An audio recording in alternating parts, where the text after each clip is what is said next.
यहाँ पर बस बीए के लिए पढ़ने आई थी, वो भी 1 महीने के लिए, जब तक मेरा पेपर था। पर यहाँ पर आकर मुझे खाली पेपर तक नहीं, मेरे को आगे तक अपनी लाइफ में क्या करना है, मुझे सब कुछ सर ने बताया। और यहाँ पर पढ़ाई के साथ-साथ हर चीज़ का ध्यान रखा जाता है, जैसे एक माँ-बाप रखते हैं। तो एक बस यही चीज़ सर की मुझे बहुत अच्छी लगी कि सर सबको एक साथ लेकर चलते हैं, कोई एक पीछे ना रह जाए, सबको एक साथ लेकर चलना, सबके बारे में सोचना। वो एक साथ मिलके बैठ के खाना खाएं, इतनी अच्छी दोस्ती हो सबके अंदर, ये मुझे उम्मीद नहीं थी। क्योंकि अक्सर ऐसा होता है और जगहों पर कि सब लोग अलग अलग रहते हैं, मतलब उनको किसी से कोई मतलब नहीं होता। यहाँ पे मैंने उसका उल्टा ही देखा है कि सबको एक दूसरे से मतलब है, सब एक दूसरे की फिक्र करते हैं, केयर करते हैं। जब से मैं सर के पास आया हूँ तो उससे पहले मैं मतलब मैं काफ़ी मार्गदर्शन की मेरे पास कमी थी, जिसकी वजह से मैं काफ़ी भटका और सही समय पर जो चीज़ मुझे आज हासिल कर लेनी चाहिए थी वो मैं अभी तक नहीं कर पाया हूँ और अभी भी उसकी निरंतर दौड़ में हूँ। तो मुझे लगता है कि जब से कि मैं सर के पास आया हूँ तो वो मेरी जो कमी है वो पूरी हो गई है, जो मार्गदर्शन की कमी थी। और मुझे अब निरंतर, जब से मुझे लगभग 45-50 दिन हो गए, तो निरंतर मुझे हर दिन प्रतिदिन मुझे एक मार्गदर्शन मिल रहा है कि मुझे अब किस ओर जाना है। और मेरी जो काम मैं पहले अपने स्तर पर कर रहा था, उस जो कार्य की जो गति है उसकी वो गति तेज हो गई है। अगर मैं इस कोचिंग में नहीं आती तो मुझे नहीं पता मेरी लाइफ अभी क्या होती और मैं क्या ही कर रही होती। तो उसके लिए मैं सब रोज़ ही भगवान को और सर को धन्यवाद कहती हूँ कि मैं यहाँ पर आ पाई। काफ़ी बच्चे मेरे साथ आए जो मेरे क्लासमेट्स थे, आज वो सब पता नहीं कहाँ हैं और क्या ही कर रहे हैं, लेकिन मैं सर के मार्गदर्शन में निरंतर अपने आप को देख रही हूँ कि मैं आगे बढ़ रही हूँ। जैसे जब मैं आई सिर्फ मेरी एमए हुई थी, तो अभी मैंने नेट कर लिया, जेआरएफ कर लिया, अब इस साल मेरा बीएड भी कंप्लीट हो जाएगा। मुझे यहाँ के बारे में मेरे भैया से पता चला था। उसके बाद मेरे पेरेंट्स ने, जब भैया ने बोला कि सर ऐसे हैं, बहुत अच्छे हैं, एक परिवार की तरह रखते हैं यहाँ पे बच्चों को, तो मेरे पापा को हमेशा से ऐसा ही जगह चाहिए था जहाँ पे बच्चे की तरह रखा जाए। तो मेरे पापा ने भैया से सुना, फिर मुझे यहाँ डाला और मेरी जिम्मेदारी सर पे डाली और सर ने उसे बहुत अच्छे से लिया भी। पहले सर जी आपको प्रणाम और जन्मदिन की हार्दिक शुभकामनाएं।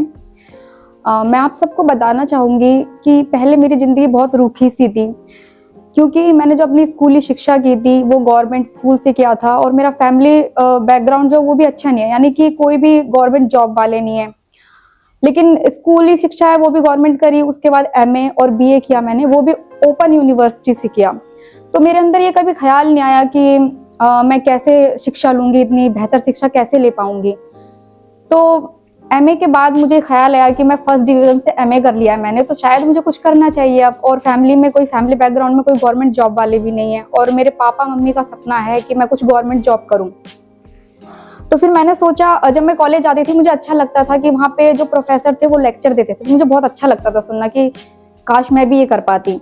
तो मेरे अंदर ये ख्याल आया कि मुझे भी प्रोफेसर बनना है अब।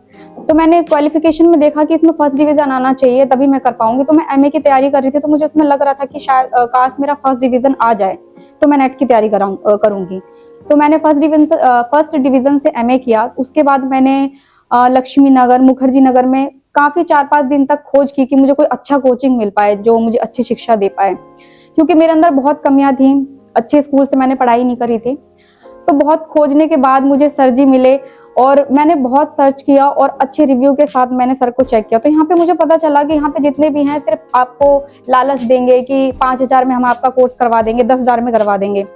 लेकिन मैंने ये नहीं देखा, क्योंकि क्वांटिटी मैटर नहीं करती है, क्वालिटी मैटर करती है। तो सर के पास में यहाँ पे आई तो मुझे समझ में आया कि सर कैसे फैमिली की तरह रखते हैं आपको। जब मैं आपने देखा हो कि जब हम कोचिंग जाते हैं कहीं तो ऐसा लगता है कि 1 घंटे के अंदर छुट्टी हो जाए, जल्दी मुझे घर जाना है। लेकिन मुझे यहाँ आने के बाद लगता है कि नहीं, मुझे घर नहीं जाना है, मुझे यहीं रहना है। मुझे यहाँ पे इतना अच्छा लगता है क्योंकि सर फैमिली की तरह आपको रखते हैं यहाँ पे, और शाम होते ही आपका ख्याल करते हैं कि मेरे बच्चे पढ़ के बहुत थक गए होंगे, तो आपके लिए स्पेशल चाय भी बनाते हैं अपने हाथों से, जो कि पी के मजा आ जाता है और फिर बहुत आनंद आता है। तो मैं बताना चाहूंगी एक चीज कि जिंदगी पहले कालिक सी थी, ना रंगों का ठहराव था, और मेरी जिंदगी उजागर तब हुई जब इसमें गुरु नाम का भाव जोड़ा। Thank you.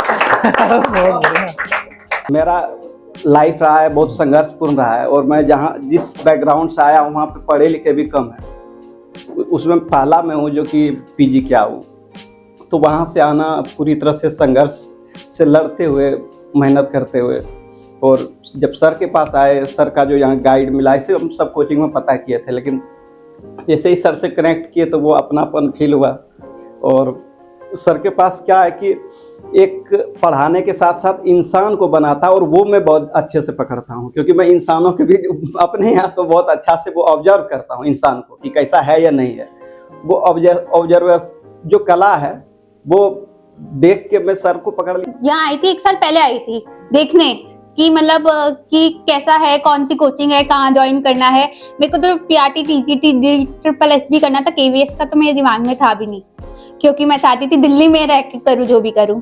मगर जब आपके पास आई, आपने अच्छे से इतना गाइड करा, उस टाइम तो मैंने ज्वाइन नहीं करा, मगर जब अब आई तो अब मेरे दिमाग में क्लियर था कि मेरे को जो उस टाइम जो जितने भी लोगों से मैं पूछ के गई थी, सर ने सबसे अच्छा समझाया था, गाइड करा था। तो जो इंसान पहली मीटिंग में इतने अच्छे से गाइड कर सकता है, तो वो उसके साथ अगर पढ़ेंगे, सीखेंगे तो क्या क्या सीख लेंगे। तो फिर अभी हमें ज्यादा टाइम नहीं हुआ यहाँ आए को, बट जितना भी टाइम हुआ है उसमें एक तरह से अभी तक मेरा यहाँ आने से पहले ये था कि मैंने टीचर बनना है, प्राइमरी की टीचर बन गई, गवर्नमेंट टीचर बन जाऊं बस। मगर अब ये है कि मैं प्रोफेसर भी बन सकती हूँ। तो अभी शायद मैं 3 महीने से सर के साथ हूँ, तो सर के अंदर मैंने 3 चीजें देखी, 3 रूप देखे सर के अंदर। एक तो बचपने का रूप, छोटा बच्चा जैसे होता है, दूसरा रूप माता पिता का एक साथ, और तीसरा रूप देखा मैंने मित्र का। बचपने का रूप यही कि हमारे साथ खेलते हैं, कूदते हैं, कुछ भी, कोई सीरियसनेस नहीं है सर के अंदर। इस मामले में ये नहीं दिखाते शो कि मैं बहुत बड़ा हूँ, मैं बच्चों के साथ क्यों खेलूं, मैं बच्चों के साथ बातें क्यों करूं, ऐसा कोई भी विचार सर के अंदर नहीं आता। तो मैंने सर के अंदर ये बचपना देखा, जैसा है वैसे उनके साथ रहना। दूसरा रूप मैंने देखा माता पिता का। हाँ विशाल पहुंच गया क्या, रात हो गई, स्कूटी से छोड़ के आऊं क्या, ये सारी चीजें मैंने देखी सर के अंदर। खाना खाया विशाल, बाहर खाने जा रहा तो खाया है, खाना नहीं खाया है, आज कम क्यों खा रहा है। तो इतनी जो केयर करना, मतलब मैं यही मान रहा था कि मेरी माँ ही मेरे से पूछ रही, मेरी मम्मी मेरे पापा तो अभी दूर ही हैं, निसंदेह वो चिंता तो करते ही हैं मेरी, लेकिन यहाँ पर मैं सच में सर को ही माता पिता मानता हूँ। मेरे पिताजी भी यही हैं, माता जी भी यही। जैसी मुझे चाहिए थी वैसी कोचिंग है, क्योंकि आप वैसे गाइड मतलब करते हो जैसे कि मतलब मेरी कमी क्या है, मुझ में मतलब इम्प्रूव क्या करना है या फिर क्या पढ़ना है, ऐसे टाइप से वैसे बताते हो। तो मुझे ऐसा लगता है कि मुझे समझ आ रहा है या फिर मैं कर सकती हूँ, या फिर अभी तक तो नेगेटिव ही थी लेकिन आपने पॉजिटिव किया, उसके लिए बहुत बहुत धन्यवाद।